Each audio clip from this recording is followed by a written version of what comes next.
The snow fell in thick, lazy flakes outside the restaurant window, each one catching the amber glow of the streetlights before disappearing into the darkness. I pressed my forehead against the cold glass, watching my breath fog the surface, anything to distract myself from the fact that I was about to walk into the most humiliating evening of my life. A blind date. On Christmas Eve. At 26 years old. My best friend Sarah had set this up 3 weeks ago, her eyes bright with that meddling enthusiasm only happily married people possess. "His name is Dante," she'd said, gripping my hands across the coffee shop table. "He's successful, gorgeous, and he specifically asked about you after seeing your photo." I should have known then that something was off. Men like that, successful, gorgeous, didn't need blind dates. They certainly didn't need someone like me. A pediatric nurse working double shifts to pay off student loans, living in a studio apartment where the heat only worked half the time, wearing a dress I'd owned since college because I couldn't afford anything new. But Sarah had been so insistent, and I was so tired of being alone. The restaurant she'd chosen was called Vincenzo's, tucked into a quiet corner of the city's financial district. I'd walked past it 100 times on my way to the hospital, never daring to look at the menu posted in the window. The kind of place where a single appetizer cost more than my weekly grocery budget. I pulled my worn coat tighter around my body, feeling the cold December air seep through the thin fabric. My shoes, black flats with a hole in the left sole, squeaked against the salted pavement as I approached the entrance. Through the frosted glass doors, I could see warm light, the glimmer of crystal, the soft movement of well-dressed people who belonged in places like this. I didn't belong here. My hand trembled as I reached for the door handle. But before I could touch it, the door swung open. A man in a black suit appeared, his face impassive, his eyes scanning the street behind me with practiced efficiency. "Miss Brennan?" His voice was deep, accented with something Mediterranean. I blinked. "Yes, but how—" "This way, please." He stepped aside, gesturing into the warmth. The interior of Vincenzo's smelled like expensive wine, fresh bread, and something else. Something rich and indefinable that made my stomach clench with hunger and inadequacy in equal measure. The man in the black suit guided me past the hostess stand, past tables filled with couples laughing over champagne, past a fireplace where flames danced behind ornate iron scrollwork. We moved toward the back of the restaurant, to a section I hadn't even noticed from outside. Private booths with high walls, dim lighting that felt both intimate and isolating. My heart hammered against my ribs.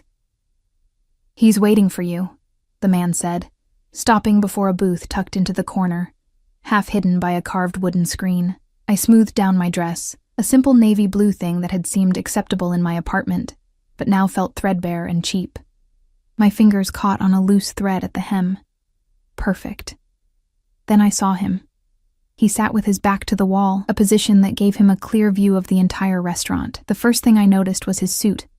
Charcoal gray, tailored so perfectly it looked like it had been painted onto his body. The second thing was his hands, resting on the table. Long fingers adorned with a single ring on his right hand, thick gold etched with symbols I couldn't decipher from this distance. The third thing was his face. Sarah had said gorgeous. She hadn't said devastating. He couldn't have been older than 32. Maybe 33.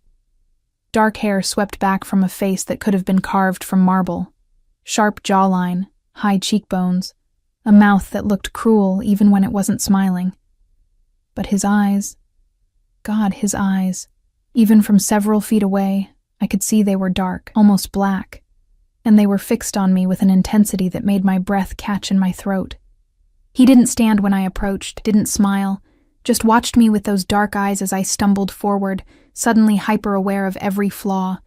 My chipped nail polish, the run in my tights I'd tried to hide with clear nail polish, the way my hair had frizzed in the cold. "Dante." My voice came out smaller than I'd intended. "Sit." Not a request. A command, delivered in a voice like smoke and gravel. I sat. The leather booth was soft, expensive, and I sank into it feeling like I was being swallowed. Across from me, Dante, if that was even his real name, continued to study me with those unsettling eyes. He hadn't touched the wine in front of him, a deep red that looked black in the dim light. "You're late," he said finally. What? No. Sarah said 7:30. It's only... I fumbled for my phone, but his hand moved, just slightly, and the man in the black suit appeared from nowhere, placing a glass of wine in front of me. 7:15, Dante said. I've been waiting since 7.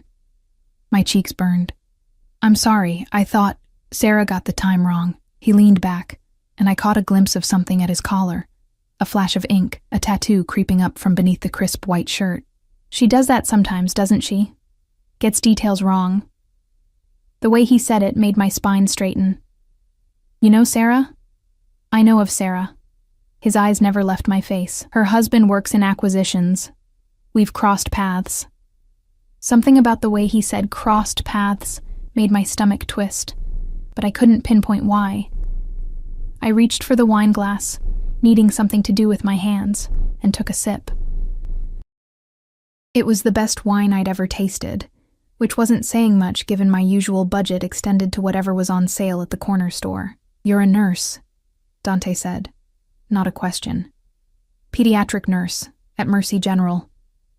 I set the glass down, trying to steady my shaking hands. Sarah must have told you. She did. He tilted his head slightly, and the movement reminded me of a predator calculating distance. You work the overnight shift twice a week, Wednesdays and Fridays. You take the bus because your car broke down 8 months ago, and you haven't been able to afford the repairs. You live alone on Morrison Street, 3rd floor, apartment 304. The blood drained from my face. How do you... You have a small scar on your left hand from a kitchen accident when you were 12. You don't talk to your mother anymore. Your father died when you were 19.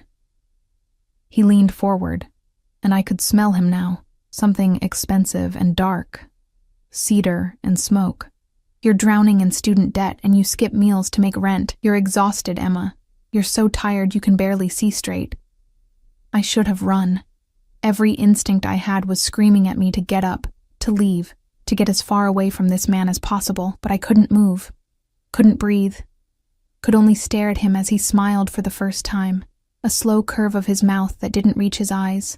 How do you know all that? I whispered. I make it my business to know things. He signaled to someone I couldn't see, and suddenly there was food appearing on our table, dishes I hadn't ordered, hadn't even seen on a menu, especially about people who interest me. Why would I interest you? His smile widened, and I saw something dangerous flash in those dark eyes. That's what we're here to find out. I should have left then. Should have grabbed my coat and walked out into the snow and never looked back. But I was so hungry, and the food smelled so good, and there was something about the way he looked at me, like I was the only person in the world who mattered, that made me stay. Just for a moment. Just long enough to understand what I'd walked into. The man in the black suit reappeared, leaning down to whisper something in Dante's ear. I watched his expression shift. Saw something cold and deadly pass across his face before it smoothed back into that careful neutrality. Excuse me, he said, standing in one fluid motion. I need to make a phone call. Don't leave, Emma. We're not finished. He walked away, and I noticed for the first time that there were other men in black suits positioned throughout the restaurant, all of them watching our booth with the same practiced efficiency as the first one. My phone buzzed in my purse, a text from Sarah. How's it going? He's gorgeous, right? I stared at the message, then at the food cooling on the table, then at the men in black suits who were definitely not waiters. My hands were shaking again as I reached for my coat. That's when I saw it. Dante's phone, left on the table beside his untouched wine. The screen was lit up with an incoming message, and even from across the table I could read the preview. Package secured. The DeLuca situation has been handled. Awaiting your orders. DeLuca. Situation. Handled. Oh God. I stood up so fast I knocked my wine glass over, red liquid spreading across the white tablecloth like blood. One of the men in black suits moved toward me, but I was already backing away. My coat clutched against my chest. I have to go, I said to no one, to everyone. I forgot. I have to, but I'd forgotten my purse. It was still in the booth, and when I turned back to grab it, I saw Dante standing at the entrance to our private section, his phone pressed to his ear, his eyes locked on mine. He lowered the phone slowly. Sit down, Emma. I really need to. Sit.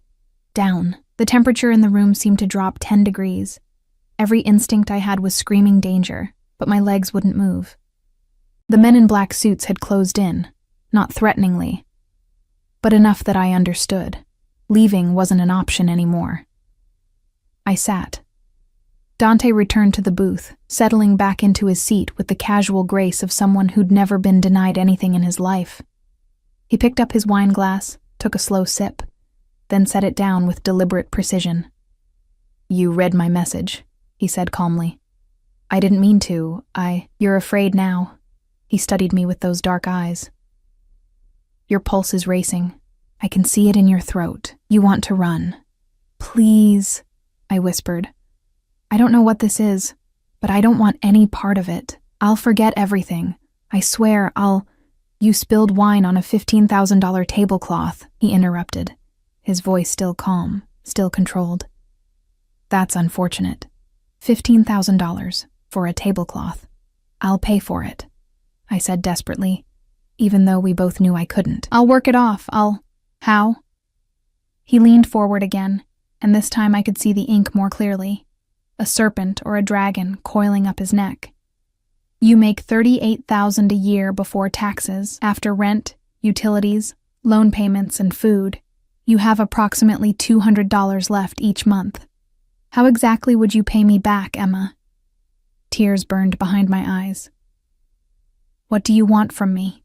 He was quiet for a long moment, his gaze never wavering from my face. Then he smiled again, and it was the most terrifying thing I'd ever seen. "I want you to have dinner with me," he said simply. "Is that so unreasonable?" Yes, I wanted to scream. Everything about this is unreasonable. But what I said was, "Okay," because I was trapped, and we both knew it. Dante gestured to the food, still untouched between us. "Eat, Emma. You're going to need your strength for what comes next." I forced myself to pick up the fork, though my hand trembled so badly I nearly dropped it. The pasta in front of me, something with cream and mushrooms that probably had a French name I couldn't pronounce, smelled divine, but my stomach was twisted into such tight knots I wasn't sure I could swallow. Dante watched me take the first bite, his dark eyes tracking the movement of my hand to my mouth like a scientist observing an experiment. I chewed mechanically, tasting nothing despite the explosion of flavors on my tongue. "Better," he murmured. "You're too thin. When's the last time you had a proper meal?" The question was so absurd given the circumstances that I almost laughed. Almost. "I eat. Ramen doesn't count. Neither does whatever vending machine coffee you survive on during your shifts." He cut into his own food with precise movements, the knife gliding through meat like butter. "You'll eat 3 meals a day from now on. I'll have it arranged. You'll have..." "What?" The fork clattered against my plate. "You can't just..."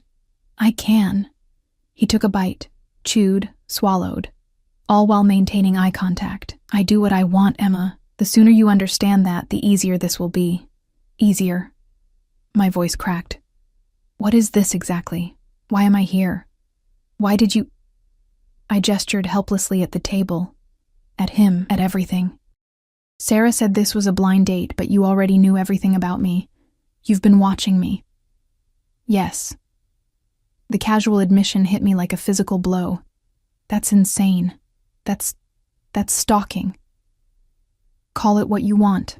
He set down his silverware, giving me his full attention. The intensity of his gaze made me want to shrink into the leather booth and disappear. 3 months ago, you were leaving the hospital after a double shift. It was raining. You gave your umbrella to a homeless woman sitting outside the emergency entrance, then walked 6 blocks in the downpour to your bus stop.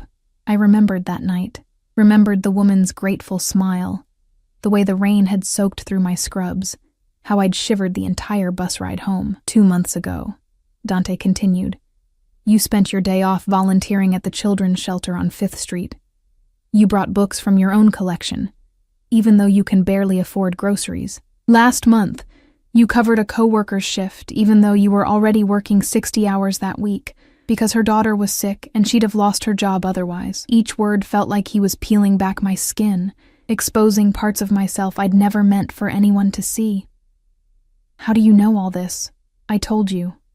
I make it my business to know. He leaned back, that dangerous smile playing at his lips again. "You're a good person, Emma. Genuinely good. Do you have any idea how rare that is? How valuable?" I'm just... I shook my head, trying to process. "People help other people. That's normal." "No." His voice went hard. "People look out for themselves. They take what they can get, and they don't look back. But you?" He tilted his head, studying me. "You give pieces of yourself away until there's nothing left. You sacrifice and struggle and suffer. And you do it with a smile because you think that's what you're supposed to do." Tears blurred my vision. I blinked them back furiously, refusing to cry in front of this stranger who somehow saw too much. "You don't know me. I know you better than anyone in your life." He said it with such certainty that I couldn't argue.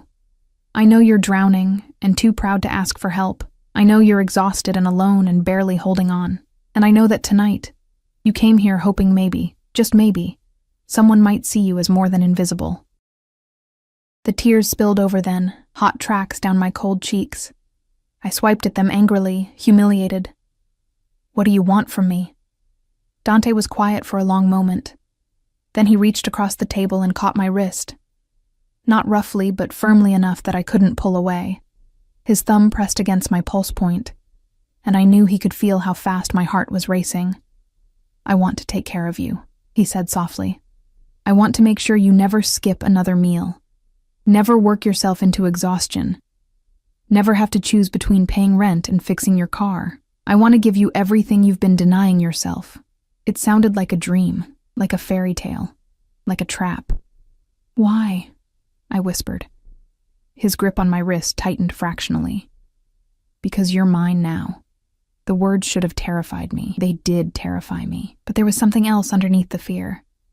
Something warm and traitorous that whispered, "Someone sees you. Someone wants you. Someone cares." "I'm not..." I tried to pull my hand back, but he held firm. "You can't just decide that. I'm not a thing you can own." "No," he agreed. "You're much more valuable than a thing." He released my wrist, but I could still feel the brand of his fingers on my skin. "Finish your dinner, Emma. Then we'll discuss the terms." "Terms?" My voice was barely audible. "Of our arrangement." I should have run. Should have screamed. Should have done anything except sit there and pick up my fork again, but my body moved without permission, scooping pasta and bringing it to my mouth. The food tasted like ash now. But I ate because he told me to, and some broken part of me didn't know how to refuse. Dante made a phone call in rapid Italian while I ate, his voice dropping to a dangerous growl at one point before smoothing out again. The men in black suits shifted positions around us, a choreographed dance of security I was only beginning to understand. When my plate was empty, when had I eaten it all, he ended the call and turned his full attention back to me.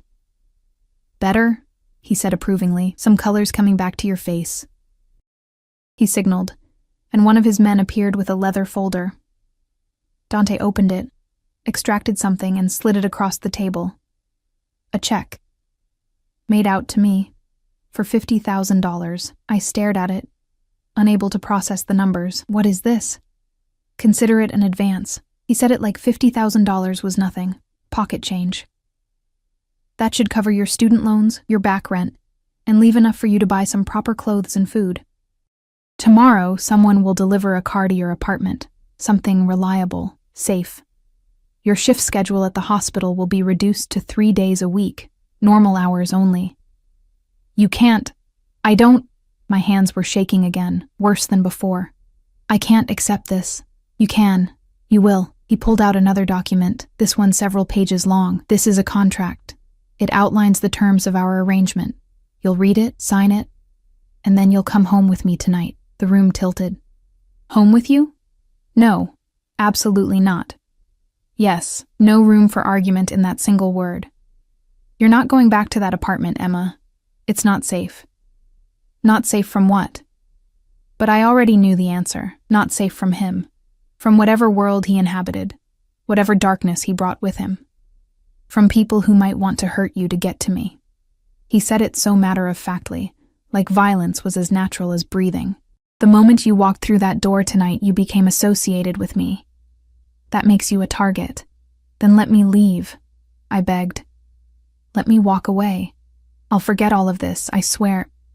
Too late. His eyes went cold, glacial. You think I'd let you go now, after I've finally found you? He stood, buttoning his suit jacket with practiced ease. You have two choices, Emma. Come with me willingly, or come with me unwillingly. Either way, you're coming. The men in black suits closed in tighter. My purse appeared on the table. When had someone gotten it? Along with my coat. Dante held out his hand, waiting. I looked at that hand, at the gold ring glinting in the dim light, at the power and danger it represented. Then I looked at the check, at the contract, at the exit that was blocked by armed men. I'd come here tonight hoping for connection, for someone to see me. I'd gotten my wish in the most twisted way possible. Slowly, hating myself, I reached out and placed my hand in his. His fingers closed around mine like a vice, warm and possessive. He pulled me to my feet, and I stumbled against him, close enough to feel the heat radiating from his body, to smell that intoxicating scent of cedar and smoke, and something darker underneath. Good girl, he murmured against my hair, and I hated how those words made something in my chest flutter. He kept hold of my hand as we walked through the restaurant, past the curious stares of other diners, past the hostess who wouldn't meet my eyes. Outside, the snow was falling harder now, coating the city in white. A black SUV waited at the curb, engine running, windows tinted so dark I couldn't see inside. One of the men opened the back door. Dante gestured for me to get in. I hesitated at the threshold, 1 foot on the curb, 1 foot in whatever nightmare I was stepping into. This was it. My last chance to run, to scream, to fight. But where would I go? Back to my freezing apartment, my crushing debt, my exhausting life of barely surviving. At least this prison came with warmth, with food, with someone who saw me, even if his gaze held something dark and possessive that should have sent me running. I climbed into the SUV. Dante slid in beside me, close enough that our thighs touched. The door closed with a heavy thunk that sounded like a cell door locking. The driver, another man in a black suit, pulled smoothly into traffic without a word. Where are we going? My voice sounded strange, distant. My penthouse. Dante's hand found mine again in the darkness, his thumb tracing circles on my palm. Don't worry, you'll be comfortable there, comfortable. As if comfort was what I should be concerned about. As if I wasn't sitting next to a man who'd just bought me like property, who'd threatened me into compliance, who had situations handled and messages about packages secured. The city lights blurred past the windows as we drove through streets I recognized, then into neighborhoods I'd only seen from a distance. Places where the buildings touched the sky, and the people inside them never worried about making rent. Dante made another phone call, this time in English, but using terms I didn't understand. Clean the guest room. Have clothes delivered by morning, sizes. He glanced at me, his eyes traveling over my body with clinical assessment. Size 4, maybe 6. Conservative styles for now. And get rid of the wine stain at Vincenzo's. I don't want questions. The wine stain. The $15,000 tablecloth. The trap that had closed around me the moment I'd knocked over that glass. Had it been a trap? Or had I walked into it willingly, drawn by desperation and loneliness and the seductive promise of being seen? The SUV pulled up to a building that was all glass and steel, modern architecture that screamed money and power. A doorman rushed to open the vehicle door before Dante's guard could move. The man's eyes widened when he saw Dante, and he stepped back immediately, his gaze dropping. Mr. Salvatore, he said, his voice tight with fear or respect. I couldn't tell which. Salvatore. So Dante wasn't even his real first name. Or maybe it was his last name, or maybe both were lies. Everything about this man was a carefully constructed facade, and I'd stumbled into it like a moth drawn to flame. We crossed a marble lobby where everything gleamed. The floors, the walls, the chandelier that must have cost more than I'd make in 5 years. The elevator was mirrored on all sides, and I caught sight of myself. Small, pale, insignificant next to Dante's commanding presence. His reflection was all sharp angles and dark intensity, while mine was soft edges and exhaustion. We didn't match. We'd never match. The elevator rose so smoothly I barely felt the movement, the numbers climbing higher and higher until they stopped at pH. The doors opened directly into an apartment. No, a penthouse that took up the entire floor. Floor-to-ceiling windows overlooked the city, which sprawled below us like a carpet of stars. The interior was masculine and minimalist. Dark furniture, expensive art on the walls, surfaces so clean they looked untouched. It smelled like leather and wood polish, and that cedar scent I was beginning to associate with the man standing too close behind me. "Welcome home," Dante said, and the words felt like a life sentence. Home. The word echoed in my head as I stood frozen in the entrance, unable to move deeper into the space that felt more like a museum than a living area. Everything was too perfect, too pristine, too far removed from anything I'd ever known. Dante moved past me with the confidence of someone who owned not just this space, but the entire world around it. He shrugged off his suit jacket, revealing the crisp white shirt beneath, the holster I'd somehow missed seeing before now visible against his ribs. A gun. Of course he carried a gun. My stomach dropped. "Marco will show you to your room," Dante said, gesturing to one of the guards who'd followed us up. "You'll find everything you need. Tomorrow we'll discuss the details of our arrangement more thoroughly. Tonight, you rest. I can't stay here." The words burst out before I could stop them. "This is insane. You can't just—" "Emma." He turned to face me fully, and the look in his eyes silenced whatever protest I'd been forming. "You're exhausted. You're overwhelmed. But you're safe here. Safer than you've been in years. Tomorrow things will be clearer. For now, just breathe." Safe. The word was laughable coming from a man who'd essentially kidnapped me. But my body was betraying me, exhaustion crashing over me in waves now that the adrenaline was fading. When had I last slept more than 4 hours? When had I last felt warm all the way through? Marco, the guard, cleared his throat softly. "This way, Miss Brennan." I followed him down a hallway lined with abstract paintings that probably cost more than my entire life, past closed doors that hid God knows what, until we reached a room at the far end. He opened the door, and I stepped inside. It was bigger than my entire apartment. A massive bed dominated the space, covered in white linens that looked like clouds. There were windows overlooking the city, a bathroom visible through an open door that gleamed with marble and gold fixtures, and a walk-in closet that was currently empty, but could probably fit a family of 4. "Mr. Salvatore had this prepared for you," Marco said, his voice carefully neutral. "If you need anything, there's a phone by the bed. Press 1 for the kitchen, 2 for security, 3 for Mr. Salvatore directly. 3 for Mr. Salvatore." As if I'd willingly call the man who'd taken away every choice I had. Marco left, closing the door behind him with a soft click. I waited, counting to 60, then tried the handle. Unlocked. I wasn't sure whether to be relieved or more frightened. He didn't need to lock me in because where would I go? 50 floors up, surrounded by his people, in a part of the city where I stuck out like a stain on silk. Even if I made it to the street, he'd find me.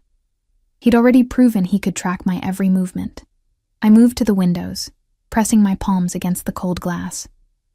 The city spread below me, all those tiny lights representing lives being lived, people who were free to come and go as they pleased. Had it only been a few hours since I'd walked into Vincenzo's, it felt like a lifetime ago. My reflection stared back at me, hollow-eyed and pale. Who was I now? Not the Emma who'd woken up this morning, annoyed about working Christmas but grateful to have a job. That Emma felt like a stranger already. Someone naive enough to think a blind date was the worst thing that could happen to her. A knock on the door made me jump. "Yes?" My voice cracked. The door opened and a woman entered carrying a tray. She was older, maybe 60, with kind eyes and gray hair pulled back in a neat bun. She wore a simple black dress and moved with the quiet efficiency of someone who'd been in service for years. "I'm Maria," she said in accented English. "I manage Mr. Salvatore's household. I brought you some tea and something to help you sleep." She set the tray on the nightstand, a pot of tea, a cup, and a small white pill in a dish. I eyed the pill warily. "What is it?" "Just melatonin," Maria said gently. "Nothing harmful. Mister." Salvatore thought you might have trouble sleeping in a new place. She poured the tea with practiced hands. You should change out of those clothes. There's a robe in the bathroom, and I'll have proper sleepwear brought up. I don't need... Please. Her eyes met mine, and I saw something there. Sympathy? Understanding? Let me help you. It will be easier if you just let me help. Easier. Everyone kept using that word, as if any of this could be easy, but I was so tired, and the tea smelled like chamomile and honey, and Maria's hands were gentle as she guided me toward the bathroom. I caught sight of myself in the massive mirror. My makeup smeared, my hair wild, that cheap navy dress hanging off my frame, and felt tears burn behind my eyes again.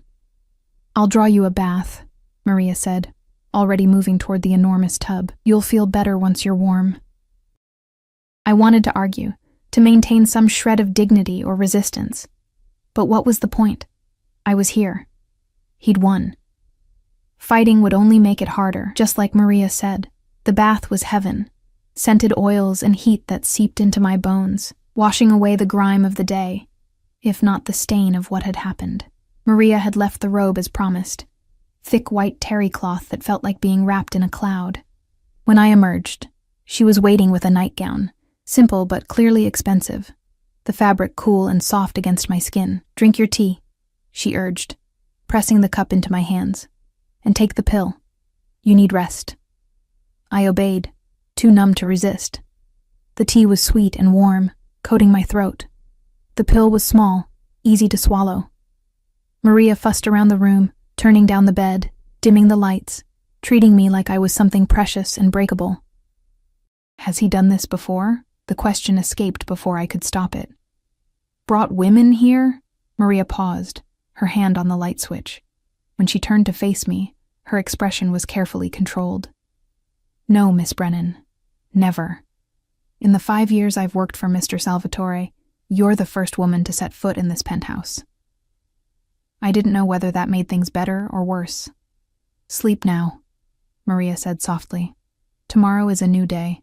She left, and I was alone in this enormous room with its enormous bed and enormous windows, showing me how small I was in comparison to everything around me. The melatonin was already taking effect, making my limbs heavy, my thoughts fuzzy at the edges. I climbed into the bed, sinking into mattress that probably cost more than a year of my salary. The sheets smelled fresh and clean, and despite everything, my body relaxed into the comfort it had been denied for so long. My last thought before sleep claimed me was, I should be more afraid. But God help me. I was too exhausted to care. I woke to sunlight streaming through windows I'd forgotten to close, and the disorienting sensation of not knowing where I was. The room came into focus slowly. Too big, too bright, too expensive. And memory crashed back like a wave. Dante. The restaurant. The contract I hadn't signed. The choice that wasn't a choice. Christmas Day. I was supposed to be at the hospital, working my shift, bringing cheer to sick children who had to spend the holiday in hospital beds. Instead, I was here, in a penthouse prison, owned by a man whose last name I'd only learned by accident. My phone. Where was my phone? I scrambled out of bed, searching frantically until I found my purse on a chair I didn't remember putting it on. The phone was dead. Of course it was. I'd forgotten to charge it last night in the chaos. But there was a charger on the nightstand, plugged in, and waiting like someone had anticipated my needs. Someone. Him. I plugged in the phone and waited for it to power on, my heart hammering. 15 missed calls from Sarah. A dozen texts asking if I was okay, if the date had gone well. Why wasn't I responding? The most recent one, sent at 2 a.m. Emma, please answer. I'm worried. Call me. My fingers hovered over the screen. What could I say? Hey, Sarah, your friend set me up with a mobster who's decided I belong to him now. Thanks for that. A knock on the door interrupted my spiral. Miss Brennan? Maria's voice, cheerful despite the early hour. Mr. Salvatore requests your presence for breakfast in 15 minutes. I've brought clothes. Requests, as if I could refuse. Maria entered with an armful of shopping bags, all from stores I'd never dared enter. She laid out options on the bed, jeans that looked like they'd actually fit, soft sweaters in neutral colors, undergarments still in their packaging that were definitely not from Target. "How did he know my size?" I asked, picking up a pair of jeans that were exactly my measurements. Maria smiled, but it didn't reach her eyes. "Mr. Salvatore is very thorough." Thorough.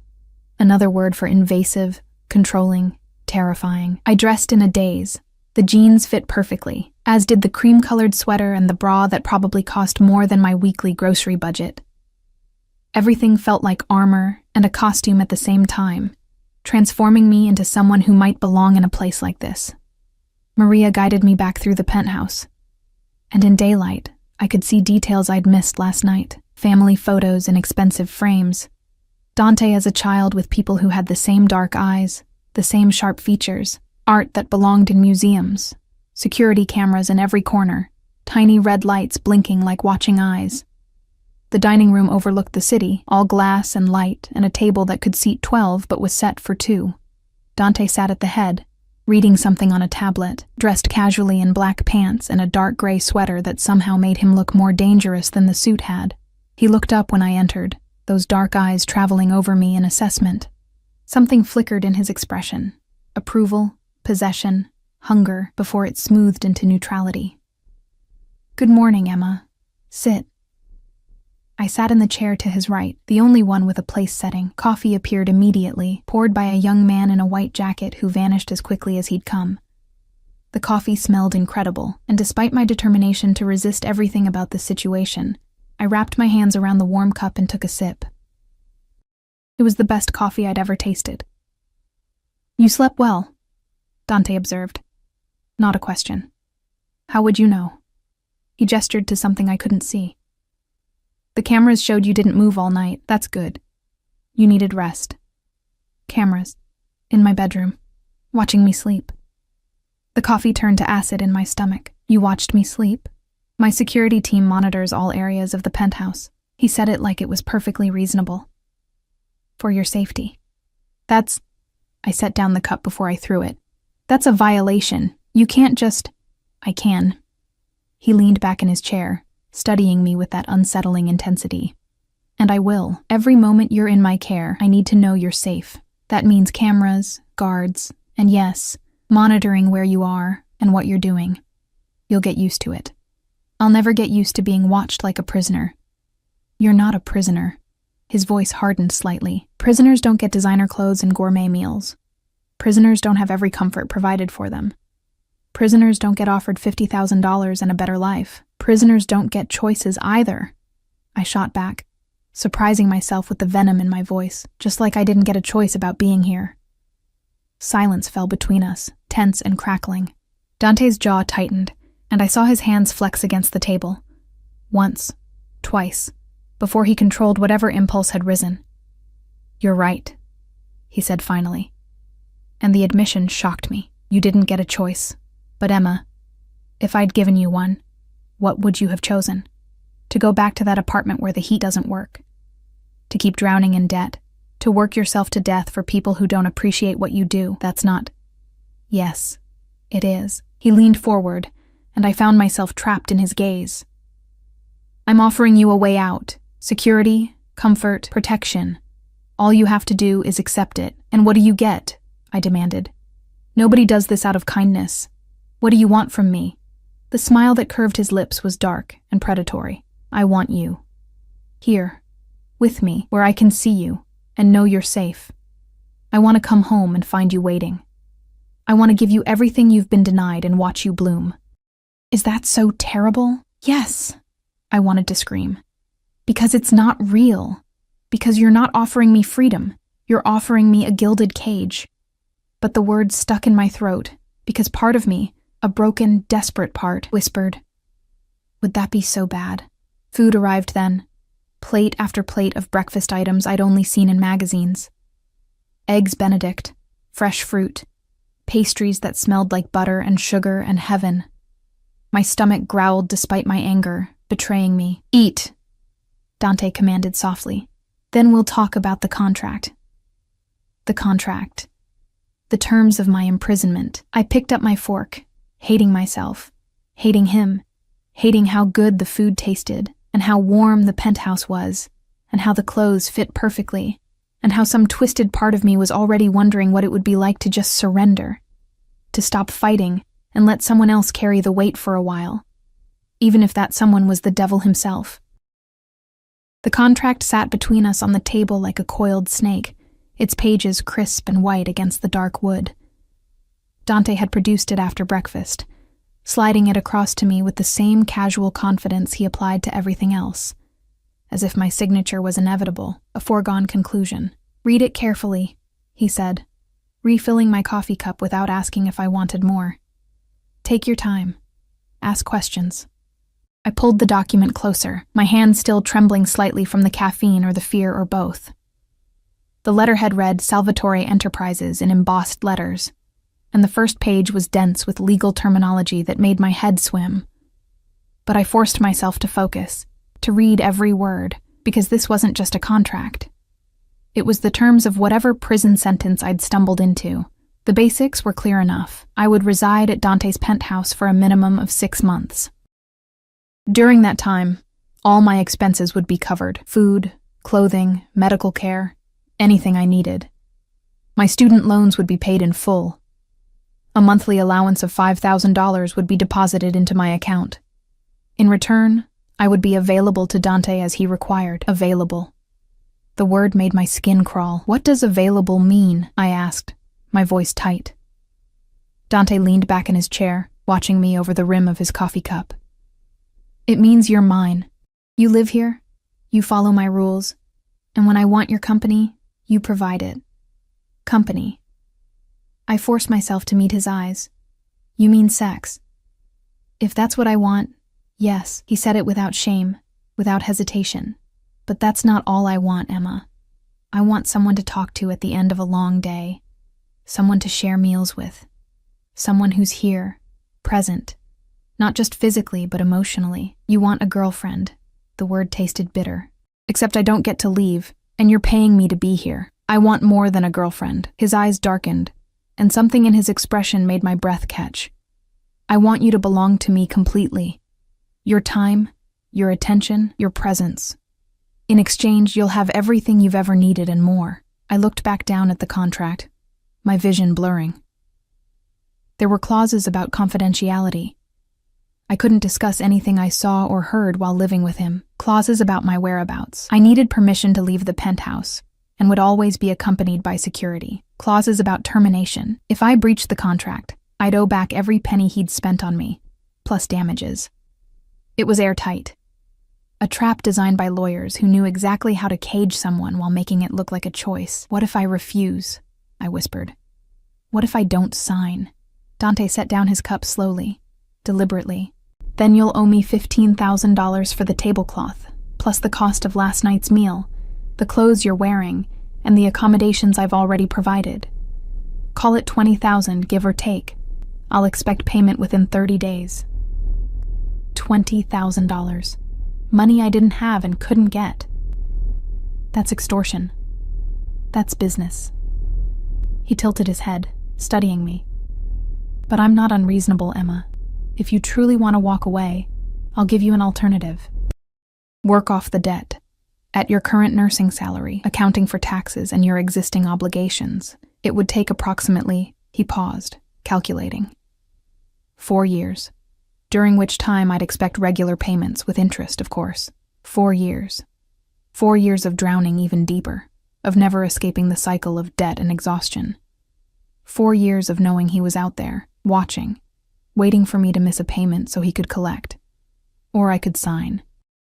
6 months in a gilded cage, and then freedom with enough money to start over. Except, I didn't believe for a second that it would end after 6 months. Men like Dante didn't let go of things they decided were theirs. "I need time to think," I said, pushing back from the table. "You have until this evening."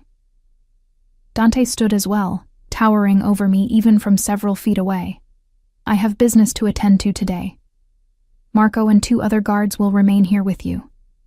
Maria will help you settle in, explore the penthouse, rest, do whatever you need. But Emma..." His hand caught my chin, tilting my face up to meet his gaze. "Don't try to leave. You won't make it past the lobby, and I'd hate to have to bring you back by force." The touch sent electricity through me. Fear and something else. Something I didn't want to name. His thumb brushed across my lower lip, a gesture so intimate and possessive that I froze. "Good girl," he murmured, then released me and walked away, his footsteps silent on the expensive floors. I stood there for a long moment after he left, my chin burning where he'd touched it, my heart racing in my chest. Through the windows, I could see the city waking up properly now. Christmas morning, families gathering, people living normal lives while I stood in a penthouse prison, trying to decide if I should sign away 6 months of my life.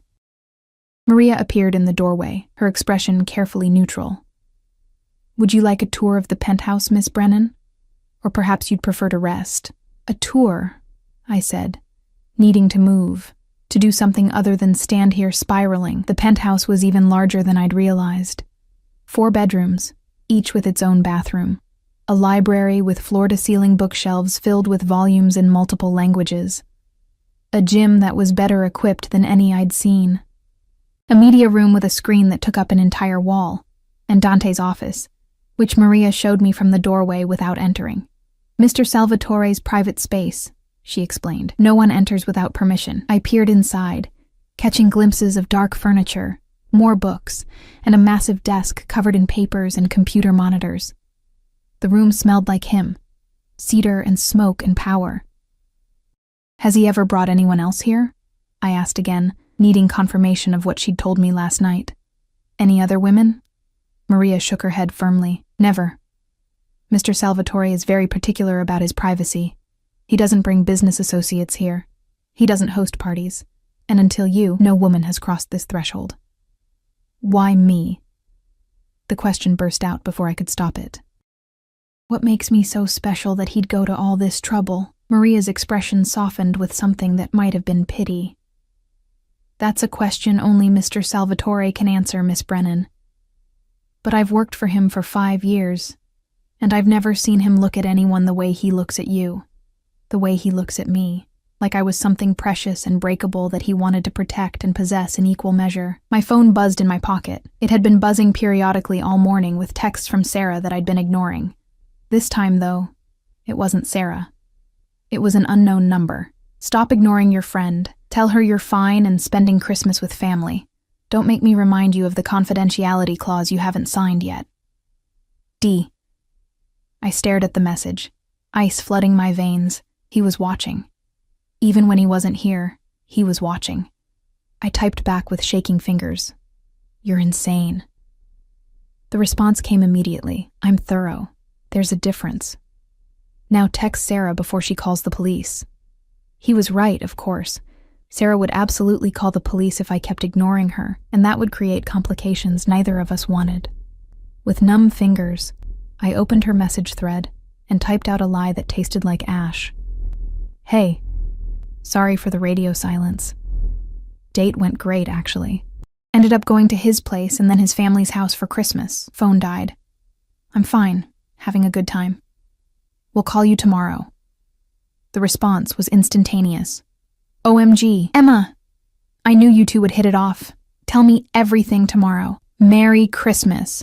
I locked my phone and shoved it back in my pocket, feeling sick. "Miss Brennan?" Maria's voice was gentle. "Perhaps you should rest. You look pale." "I'm fine," I lied, but my legs were shaking and my vision was swimming at the edges. Maria guided me back to my room, my cage, and helped me onto the bed. "Just breathe," she said softly. "It gets easier." "Has he done this before?" I asked again, desperate for different answers. "To other people? Does he always—" "Mr. Salvatore is a complicated man," Maria interrupted carefully. "But he's not cruel, Miss Brennan. He protects what's his, fiercely. Sometimes that protection looks like control. But it comes from—" She paused, choosing her words carefully. "It comes from a place of caring, even if the methods seem extreme. Caring. As if kidnapping someone and forcing them into a contract was an act of love. But I was too exhausted to argue, too overwhelmed to process anymore. I let Maria tuck a blanket around me like I was a child, let her dim the lights and promise to check on me later. When the door closed and I was alone, I finally let the tears come, hot Angry tears that soaked into the expensive pillowcase. What had I become in less than 24 hours? A possession. A kept woman. A bird in a gilded cage who was already learning that fighting only made the bars feel tighter. I must have fallen asleep because I woke to darkness outside the windows and the smell of food wafting from somewhere in the penthouse. My phone showed it was nearly 7 p.m. I'd slept the entire day away, exhausted from emotion and stress and the weight of decisions I didn't want to make. There was a note on my nightstand in handwriting I didn't recognize. Dinner at 7:30. Dress nicely. The black dress in your closet will do. D. I crumpled the note in my fist, fury rising hot and fast. He was ordering me around like I was his property, like I'd already signed the contract and given up every shred of autonomy, but I went to the closet anyway and found the black dress he'd mentioned. Simple, elegant, probably worth more than a month of my old salary. It fit perfectly, of course. Everything he'd chosen for me fit perfectly, because he'd been watching me long enough to know every detail, every measurement, every vulnerable piece of my life. I looked at myself in the mirror, hair loose around my shoulders, minimal makeup because I'd refused to use anything from the collection of expensive cosmetics that had appeared in the bathroom, feet bare because I couldn't bring myself to put on the heels he'd also provided. This was my rebellion. Small, petty, meaningless. But it was mine. I found him in the dining room, already seated, wearing a different suit than this morning, this one navy blue, tailored to perfection. He looked up when I entered, and his eyes traveled down my body slowly before settling on my bare feet. One dark eyebrow lifted. No shoes? I don't feel like wearing shoes in my own home, I said, putting emphasis on the last two words. A smile ghosted across his lips. Not amused exactly, but something close. Sit, Emma. I sat, and food appeared immediately. Christmas dinner, I realized. Turkey, mashed potatoes, vegetables roasted to perfection, everything I would have missed by working my hospital shift. The irony wasn't lost on me. Have you made your decision? Dante asked, cutting into his turkey with precise movements. I picked up my fork, buying time. What if I ask for changes to the contract? What if I want to negotiate? What would you negotiate? The camera's in my bedroom. I forced myself to meet his eyes. I want them removed. I need privacy. No. The answer was immediate, inflexible. Your safety is non-negotiable, the cameras stay. Then I want them turned off at night, when I'm sleeping. He considered this, his head tilting slightly. I can agree to that. The cameras will only record movement, not constant footage after midnight. What else? I hadn't expected him to concede anything, and the small victory made me bolder. I want to keep working. Not full-time, but I want to keep my nursing license active. Volunteer work, at least. Absolutely not. His voice went hard. You going back to that hospital, being exposed to anyone who might want to hurt you to get to me? It's out of the question. Then I want something else to do, I pressed. I can't just sit here all day doing nothing. I'll go insane. Dante set down his silverware, studying me with those dark, intense eyes. What would you like to do? The question caught me off guard. I hadn't expected him to ask, to care. I don't know. Read, study? Maybe take online classes? Done. He pulled out his phone and typed something quickly. You'll have access to any educational platform you want, any books you desire, anything to keep your mind occupied. But Emma... He looked up, pinning me with his gaze. You stay here, in this penthouse, under my protection. That's not negotiable.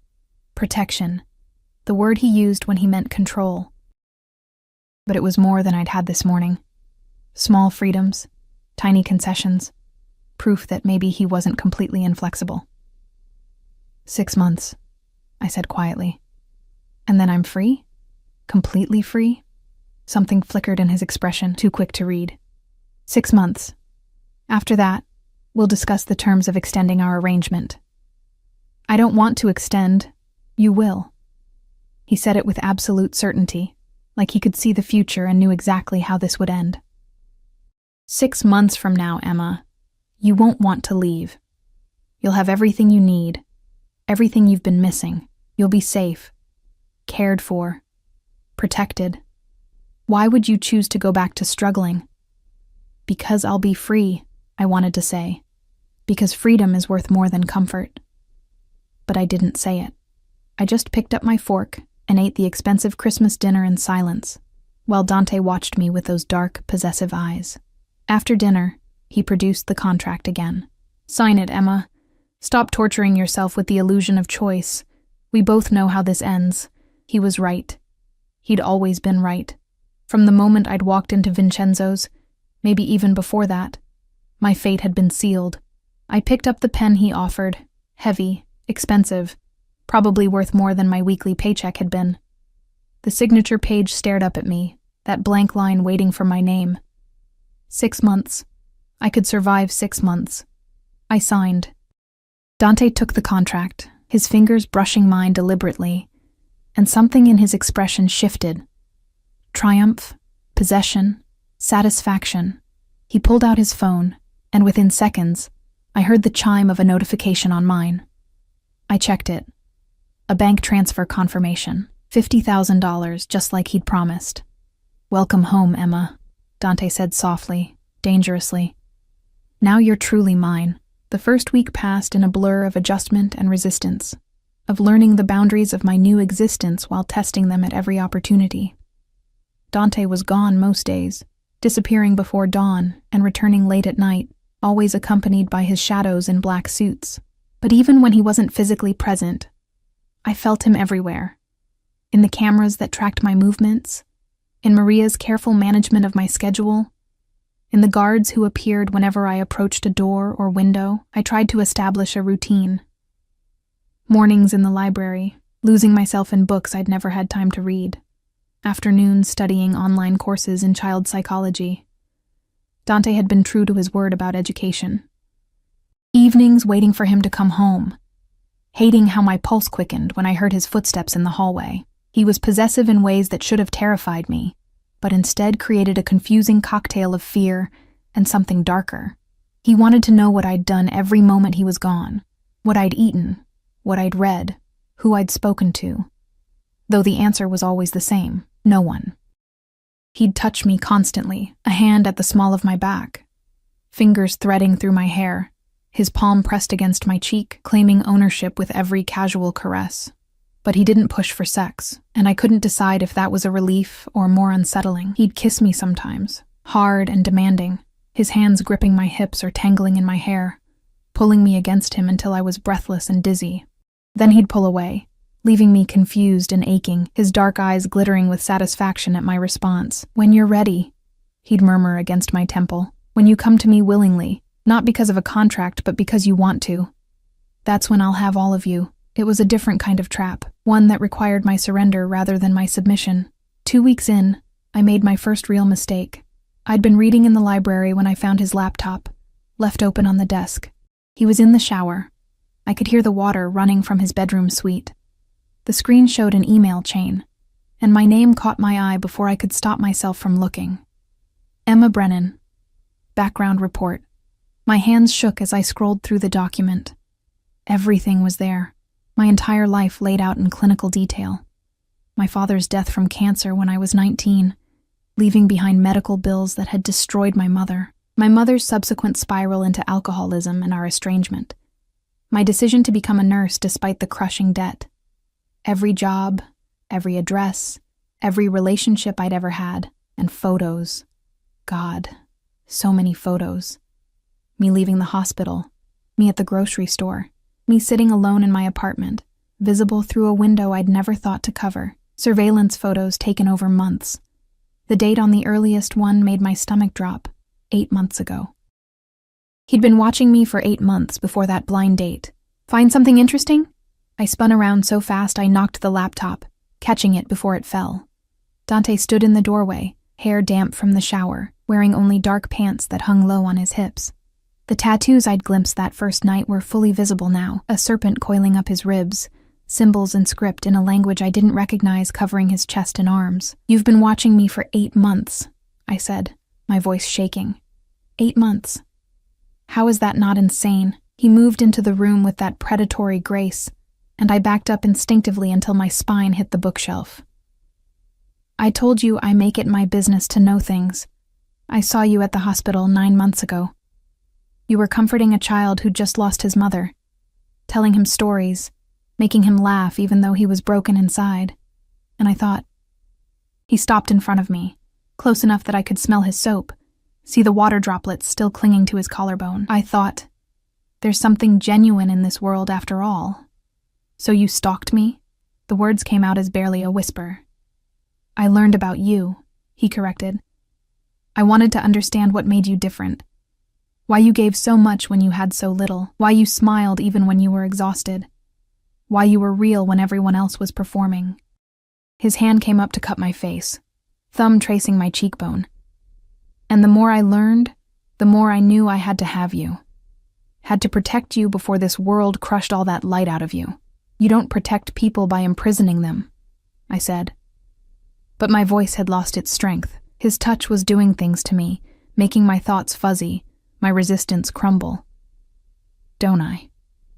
His other hand found my waist, pulling me against him. You're not exhausted anymore. You're not skipping meals or working yourself into the ground. You're safe, warm, fed, educated. Tell me, Emma, would you be better off back in that apartment, drowning in debt, alone on Christmas? I wanted to say yes, wanted to tell him that poverty and freedom were better than gilded cages and possession, but the words wouldn't come, because some traitorous part of me knew he was right. I hate you, I whispered instead. No, you don't. He leaned down, his lips brushing my ear. You hate that I'm right. You hate that you're starting to like it here. You hate that when I touch you. You don't want me to stop. His mouth found mine before I could deny it. And God help me, I kissed him back. Kissed him with all the frustration and confusion and desperate loneliness I'd been carrying for years. His hands gripped my hips, lifting me onto the desk, the laptop pushed aside carelessly. I wrapped my legs around him without thinking, pulling him closer, needing something I couldn't name. He broke the kiss, breathing hard, his forehead resting against mine. Say you want this. Say you want me. The words stuck in my throat, too honest, too much of a surrender. Not yet, he murmured, reading my silence. But soon, Emma, soon you'll admit it. He stepped back, leaving me cold and wanting on the desk, and walked away like nothing had happened. Like he hadn't just proven exactly how much control he had over me. 3 weeks became a month. A month became 6 weeks. The routine became normal, and normal became comfortable. And comfortable became dangerous because I was forgetting what my old life had felt like. Dante was complicated, brutal in business. I'd overheard enough phone calls to understand the kind of man he was, the violence he commanded with a few words. But with me, he was different. Possessive, yes. Controlling, absolutely. But never cruel. He remembered that I liked my coffee with too much cream. He bought me books before I knew I wanted them. He'd find me studying late at night and carry me to bed without a word, tucking me in like I was something precious. It was Stockholm Syndrome, I told myself. Basic psychology. But knowing the name for it didn't make it less effective. The incident that changed everything happened on a Tuesday, 6 weeks into my captivity. I'd been reading in the living room when I heard shouting from Dante's office. Rare, because he was always controlled, always measured. Then a crash, breaking glass, and Dante's voice dropping to that dangerous quiet that was somehow more frightening than yelling. Marco appeared in the doorway, his expression grim. Miss Brennan, please go to your room. What's happening? Now, Miss Brennan. But before I could move, Dante's office door flew open, and a man stumbled out, bloodied, terrified, with Dante following behind him like an avenging angel. The gun in Dante's hand was casual, an extension of his body, pointed at the man's spine. You stole from me, Dante said, his voice like ice. You thought I wouldn't notice. Thought you could skim from shipments and I'd be too busy to care. Dante, please, I have a family. So did the people whose products you cut with poison. The gun didn't waver. How many died because you wanted a bigger profit margin? 3? 4? The man was crying now, ugly sobs that made my stomach turn. Please, I'll pay it back, He saw me then, standing frozen in the living room, and something desperate flashed in his eyes. He lunged toward me, and everything happened too fast. Marco moving to intercept, the man pulling a knife from somewhere, Dante's roar of fury. The gunshot was deafening in the enclosed space. The man dropped, blood pooling beneath him, and suddenly there were guards everywhere, moving the body, cleaning the floor, erasing what had just happened with practiced efficiency. But all I could see was Dante, standing over the corpse with that gun still in his hand, his eyes finding mine across the room. This was who he really was, not the man who bought me books and tucked me into bed. This man, this killer who just ended a life without hesitation, without remorse. I ran. Made it to my room and locked the door, my whole body shaking so hard my teeth chattered. The image of that man's eyes, alive one moment, empty the next, was burned into my retinas. I pressed my hands over my mouth to keep from screaming. Footsteps in the hallway, then Dante's voice, calm despite what had just happened. "Emma, open the door." "Go away." My voice cracked. "Open the door or I'll break it down. You have 3 seconds." He would do it. I knew he would. On trembling legs, I crossed to the door and unlocked it, then backed away as he entered. He'd cleaned the blood off his hands, but there were still specks on his shirt. He closed the door behind him, studying me with those dark eyes that saw too much. "You're afraid of me now," he observed. "You killed someone." I wrapped my arms around myself. "Right there in your home, He tried to hurt you." Dante's voice went hard. "The moment he moved toward you with that knife, his fate was sealed. He was desperate. He was dead the moment he betrayed me." He crossed to me in 2 strides, gripping my shoulders. "Listen to me, Emma. I am not a good man. I've never pretended to be. I've killed before and I'll kill again. But every violent thing I do, every brutal decision I make is to protect what's mine. And you," his grip tightened, "you are mine. Anyone who threatens you threatens me, and I eliminate threats." "This is insane," I whispered. "You're insane." "Maybe." His hand softened on my shoulders, becoming almost gentle. "But I'm your insanity now. For better or worse, we're bound together. You signed the contract. You took my money. You're living in my home, wearing clothes I bought, eating food I provide. You're already mine, Emma. You've been mine since the moment you walked into Vincenzo's. I want to leave." The words came out broken. "I can't do this. I can't." "Yes, you can." He pulled me against his chest, and I should have fought, but I was shaking too hard. "You're stronger than you know. You'll get through this. And tomorrow it will be easier. The day after, easier still. Until you realize that this," he gestured to encompass the penthouse, himself, everything. "This is where you belong." I cried against his expensive shirt while he held me, one hand stroking my hair, murmuring things in Italian I didn't understand. The man who just killed someone without blinking was comforting me like I was a child, and the cognitive dissonance was almost worse than the violence had been. Eventually, exhaustion won. He carried me to the bed, removed my shoes, covered me with blankets. I felt him sit beside me, his hand continuing to stroke my hair long after I should have fallen asleep. "I know you're afraid," he said quietly, probably thinking I was asleep. "But you're safer with me than you've ever been, Emma. I'll burn the world down before I let anything happen to you, even if you hate me for it." The weeks after that were different. I stopped pretending I had any control, stopped fighting the inevitable. Dante had been right. It got easier. The memory of the dead man faded, replaced by the routine of my days, the comfort of knowing every need would be met. He was more careful around me after that, keeping his business separate, ensuring I never saw that side of him again. But I knew it was there, lurking beneath the expensive suits and careful touches. I'd seen the monster, and there was no unknowing it. But here's the thing they don't tell you about monsters. Sometimes they're the only ones who truly see you. Sometimes their possessiveness feels like being cherished for the first time in your life. Sometimes their darkness becomes familiar enough that you forget what the light looked like. 4 months in, something shifted.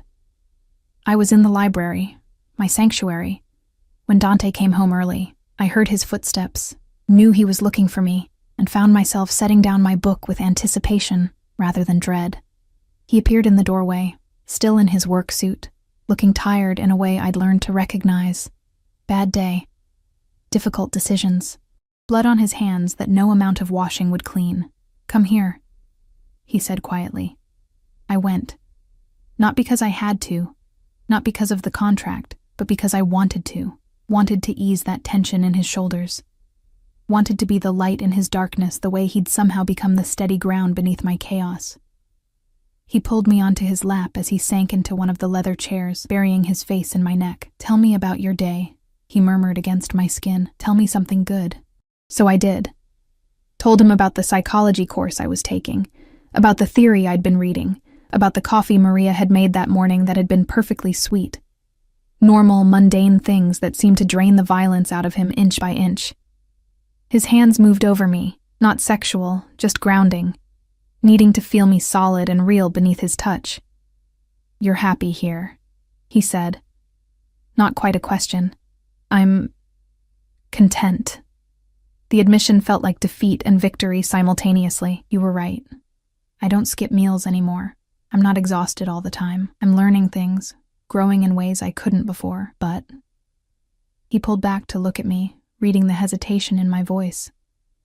"But sometimes I miss the freedom to choose, to walk outside without guards, to see friends, to just exist without being watched." He was quiet for a long moment, his jaw working. Then, "The contract ends in 2 months. I know. I'm not letting you go, Emma." His eyes held mine, dark and intense and absolutely certain. "I'm not capable of it. You've become necessary. Like breathing. Like existing. I don't function without you anymore." It should have sounded insane, obsessive, unhealthy. Instead, it sounded like the most honest thing anyone had ever said to me. "What if I want to go?" I asked softly. "Then I'll let you." The words seemed to cost him something. "I won't trap you forever if you're truly miserable." "But Emma..." His hand cupped my face, forcing me to meet his gaze. "Ask yourself if you really want to leave. Ask yourself if going back to that lonely apartment, that exhausting life, is actually what you want, or if maybe, just maybe, you found something here worth keeping." The question hung between us, heavy with implications. I thought about my old life, the crushing debt, the loneliness, the exhaustion that lived in my bones. Then I thought about this life, the comfort, the security, the way Dante looked at me like I was the only thing in the world that mattered. "I don't know," I whispered honestly. "You have 2 months to decide." He leaned forward, pressing his forehead to mine. "But I'm going to use every moment of those 2 months to convince you to stay, to show you that what we have here is real, even if it started wrong. And if I still want to leave at the end?" His jaw clenched, and I saw the war in his eyes, the monster who wanted to cage me forever versus the man who wanted me to choose him freely. "Then I'll let you go," he said finally. "But Emma, you'll have to look me in the eye and tell me you don't want this. You'll have to mean it. No lies, no pretending. Complete honesty." I nodded, knowing that he was counting on the fact that I couldn't lie to him. That after 4 months of living in his space, breathing his air, learning his rhythms, I was too tangled up in him to separate truth from captivity. His mouth found mine then, and this kiss was different from the others. Softer, almost tentative, asking rather than demanding. I kissed him back, my hands threading through his hair, and felt something in my chest crack open. This was surrender, but it was also choice. This was captivity, but it was also the safest I'd ever felt. This was wrong, but it was also the only thing that had felt right in years. When we broke apart, both breathing hard, he pressed his lips to my forehead. "Stay with me, Emma. Choose me. Choose this." "You're impossible," I murmured against his throat, "but I'm yours." He said it fiercely, possessively. "Completely and utterly yours, even if you don't realize it yet. This thing between us, it goes both ways. You've caged me just as much as I've caged you." The final 2 months passed in a blur of growing intimacy. Dante kept his promise. He courted me like we were starting fresh, like I had a real choice in the matter. He took me to private rooftop gardens, always heavily guarded but beautiful nonetheless. He cooked for me sometimes, late at night when his staff was gone, making traditional Italian dishes while I sat on the counter and watched. He introduced me to his sister over video call, and she'd welcomed me with open arms, oblivious to how I'd come into her brother's life. He opened up about his past, the family business he'd inherited at 22 when his father was killed, the enemies he'd made, the violence he'd survived. He showed me scars and told me stories, pulling back the curtain on the monster until I understood that he was just a man trying to survive in a world that rewarded brutality. And slowly, terrifyingly, I fell in love with him. Not the Stockholm Syndrome kind of love, though maybe that was part of it, but real love. The kind that saw his flaws and chose him anyway. The kind that made my heart race when he walked through the door. The kind that made me reach for him in the night, needing his warmth, his presence, his impossible certainty that we belonged together. The 6-month mark arrived on a Saturday in late June. 6 months since that blind date on Christmas Eve. 6 months since my life had irrevocably changed. Dante had been tense all week, and I knew why. The contract expired today. I could walk away, take my money, start over somewhere he couldn't find me. He'd promised to let me go if I truly wanted it. But did I want it? I stood at the floor-to-ceiling windows, looking out at the city that had once felt so far away. The sun was setting, painting everything in shades of gold and pink. Behind me, I heard Dante enter the room, his footsteps heavy with dread. Emma. Just my name. Waited with everything unsaid. I turned to face him. He looked wrecked, hair disheveled like he'd been running his hands through it, tie gone, shirt partially unbuttoned. His eyes held something I'd never seen before. Fear. Real, genuine fear that I would leave. The contract expires at midnight, he said unnecessarily. You're free to go whenever you want. I'll have Marco drive you anywhere, give you references, make sure you're set up in a new place. Whatever you need. And if I stay? My voice was steady, clearer than it had been in months. Something flickered in his expression. Hope. Desperate and raw. If you stay, we renegotiate. No contract this time. Just you and me, choosing each other every day. You'd have more freedom. Guards still, because I can't compromise on your safety. But you could work again if you wanted, see friends, live something closer to a normal life. Closer to normal, I echoed, but not actually normal. Emma, nothing about my life is normal. He crossed to me but stopped a few feet away, like he was afraid to touch me and find out I was already gone. I'm a criminal. I hurt people for a living. I have enemies who would kill you just to hurt me. Normal was never an option for us. I know. I stepped closer, closing the distance he'd left. I've known that for months, and I'm still here. You're here because of the contract. No. I placed my hand on his chest, feeling his heart hammering beneath my palm. I'm here because somewhere along the way, this stopped being a prison and started being home. Because you see me, Dante, the real me, not the tired nurse or the good person or the struggling woman. Just me, Emma. And you chose me anyway. His hands came up to grip my waist, almost painful in their intensity. Say it clearly, Emma. Please. I need to hear it. I looked up at him, this impossible, violent, possessive man who'd rearranged my entire life, and smiled. I'm staying. Not because of money or contracts or fear. I'm staying because I choose you. I choose this. I choose us. The sound he made was almost anguished. He crushed me against him, burying his face in my hair, his whole body shaking with relief. You're sure? Emma, you have to be sure because I'm not strong enough to let you go twice. I'm sure. I pulled back enough to look at him. I love you. God help me. I love you even though you're crazy and possessive and you probably need therapy. He laughed. Actually laughed, the sound rough and beautiful. I definitely need therapy. But Emma... His hands framed my face, thumbs brushing away tears I hadn't realized I was crying. I love you more than I thought I was capable of loving anything. You're my light in the darkness, my reason for existing, my everything. He kissed me then, and it was different from every kiss before. This wasn't possession or demand or even persuasion. This was promise. This was choice. This was two broken people choosing to build something whole together. When we broke apart, both breathless, I whispered against his mouth, "Take me to bed." Emma. Not because I have to, not because of a contract, because I want to, because I'm choosing you, all of you, everything you are. The look in his eyes was pure possession, mixed with reverence. He lifted me effortlessly, carrying me toward his bedroom, the one I'd never entered, the sanctum he'd kept separate until I was ready. And I was ready. Ready to fully surrender to this twisted, beautiful thing we'd built. Ready to be his completely, the way he'd already become mine. 6 months later, I stood in the pediatric wing of St. Mary's Hospital, my badge clipped to the scrubs Dante had insisted be custom-made for comfort. The children gathered around as I finished reading a story, their faces bright with laughter despite their circumstances. "Miss Emma, will you come back tomorrow?"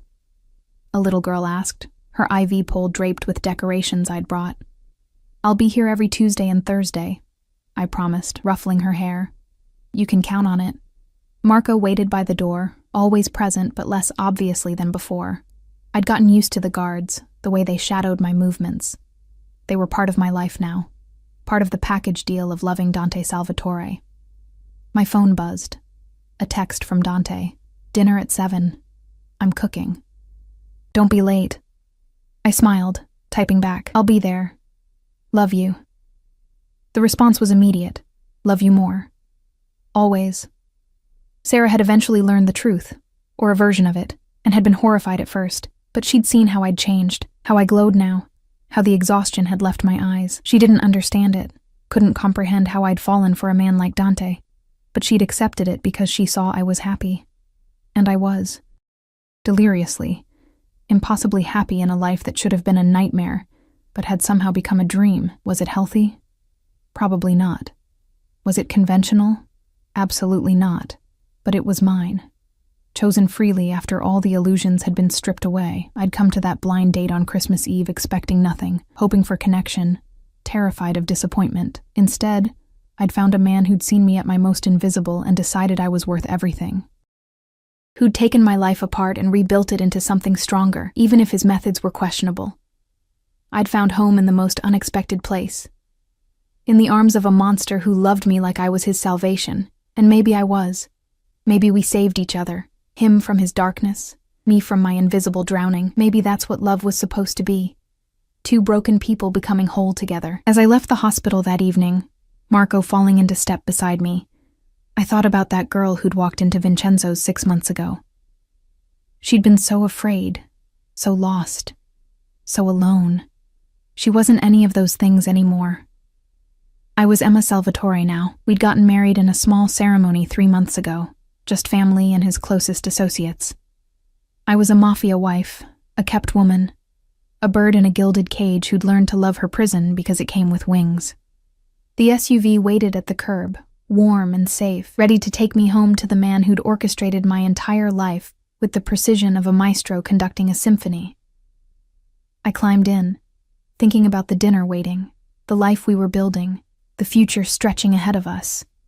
Unconventional, complicated, perfectly imperfect. My phone buzzed again. "Hurry home, Emma. I miss you."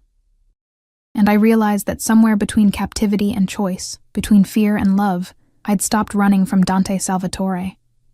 I'd run toward him instead, and I... Boy, Ray. Yeah, I'm doing art. She got a round of applause. It was a great mood booster. That's so cute. We're not misogynists in this house. Oh, we refer to Alexa as the bitch to avoid accidentally activating her. That's perfect. I think that's wonderful.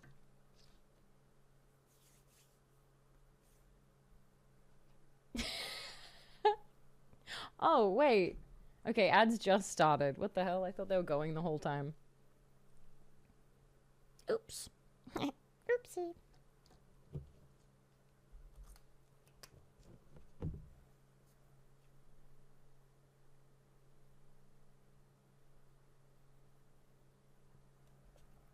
I know, in this chat you can't trust that anything is not the extended setup to a joke. I understand your wariness.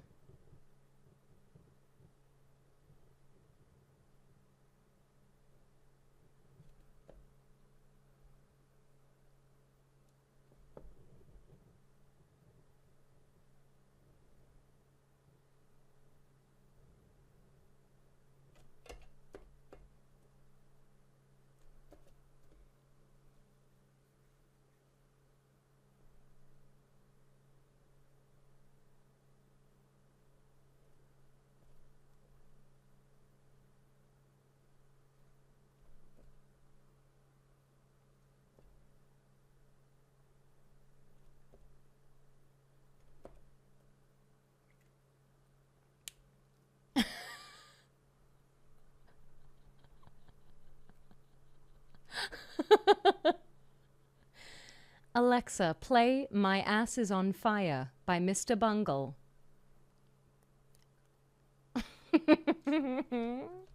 Did it work? And that's your favorite song, right? Fuck. Got him. You're welcome, chat. You're welcome. That's a gift to you from Omerta. Please enjoy.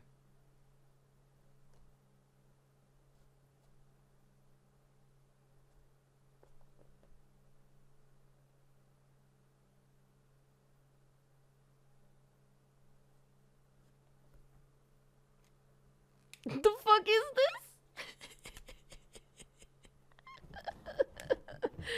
I'm not hearing it. My favorite kind of sunsets. I love that, Mo. Yeah, this is a good one. Just light that sky up.